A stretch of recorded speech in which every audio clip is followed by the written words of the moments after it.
Hey, hey everyone, welcome back. Today, well, tonight, I'm gonna be talking about a movie that is, I think it might have been the first movie, horror movie I ever saw. Um, and also the first Friday the 13th movie I ever saw. And it happens to be my all-time favorite. Uh, it's in my list of my top 10 all-time favorite slasher films. Um, a couple of the Friday the 13th are on that list. Um, so let's get into it. Friday the 13th, Part 6, Jason Lives. Now, this one starts off, it doesn't start off right after the fifth one, like it ignores the fifth one. Apparently, Tommy Jarvis, now played by Tom Matthews from Return of the Living Dead, uh, he pretty much just got out of a mental institution, and he's driving with his friend Oz. I forget the guy's name. He's been in a couple of things, couple of movies, and they're riding along, and Oz says, "I don't know why you're doing this, Tommy. All you need to know is Jason's dead."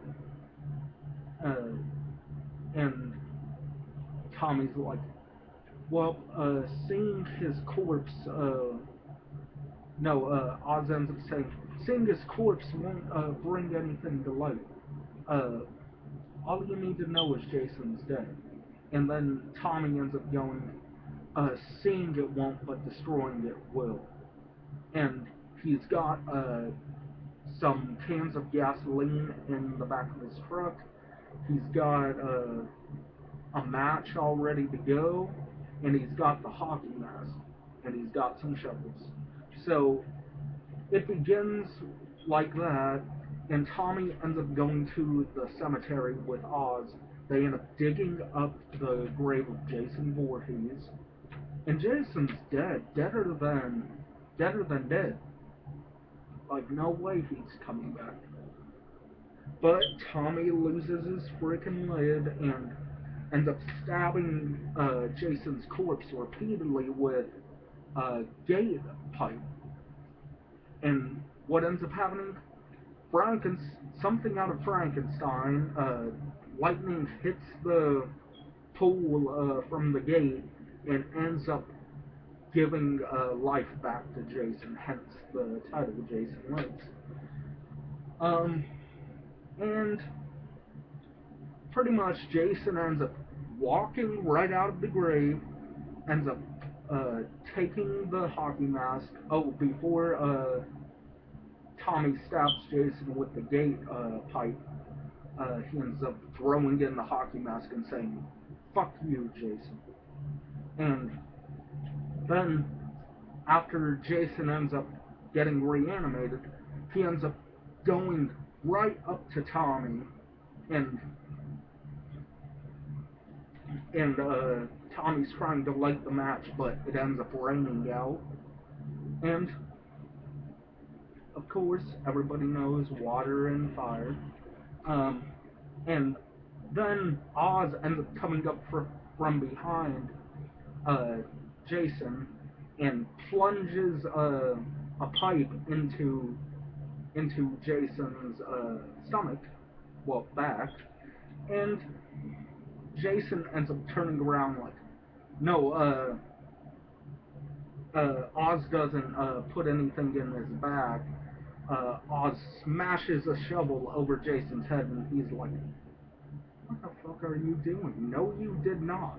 And he ends up plunging his arm into Oz's chest, squeezes his heart, and I'm just like, yeah, that's the Jason I know and love. Brutal, senseless violence from Jason Voorhees. He's got no reason to kill for revenge anymore. He's just killing for the hell of it. Um, and so Tommy. Oh, before Tommy goes to the jail, we've got this awesome scene where, and this film is definitely tongue in cheek. Jason ends up putting on the hockey mask. He ends up grabbing the pole from the gate, and it does a close up of his eye and does like a James Bond thing. Jason ends up walking into frame in his eyelid, and not eyelid, but eye pupil, slices at the screen, and then blood starts to fill the bottom of the screen, and it says Jason Lives, Friday the 13th, Part 6, and Jason's on a hunting and killing spree. Like, nobody fucks with Jason. We've got hearts being ripped out, we've got throats being slashed with glass bottles, we've got guys being bent in half. We've got it all in this movie, and this will always be my all-time favorite Friday the 13th film. It will go down in history until the day I die. I'll hold this movie as clear as day and near and dear to my heart, because they don't make movies like Friday the 13th Part 6 anymore. Yeah, you get the comedy horror, and then you get like the spoofs and stuff like Scary Movie, Scream Horror, uh, even though Scream used to be straight up slasher with a little bit of comedy. It just grew into a stupid spoof of slasher movies. Um, there's Hatchet, which Hatchet is, it's cool, but it doesn't even come close to Friday the 13th. Um, so, what do I give Friday the 13th Part 6, Jason Lives? Uh, how could I forget? The ending. The ending is absolutely amazing. Jason gets his neck snapped by a motor from the motorboat, and he ends up, you think he's dead, but then music cues up uh, a day later. It's supposed to take place a day later or the morning after his re-death, and it ends up having a music cue, goes up close to his eye, and you can see it blink, and then it cuts to that awesome song. He's back, the man behind the mask, by the great Alice Cooper. Um, now, I might go into a retrospective with this film. Um, I grew up in a family that was and is really nice.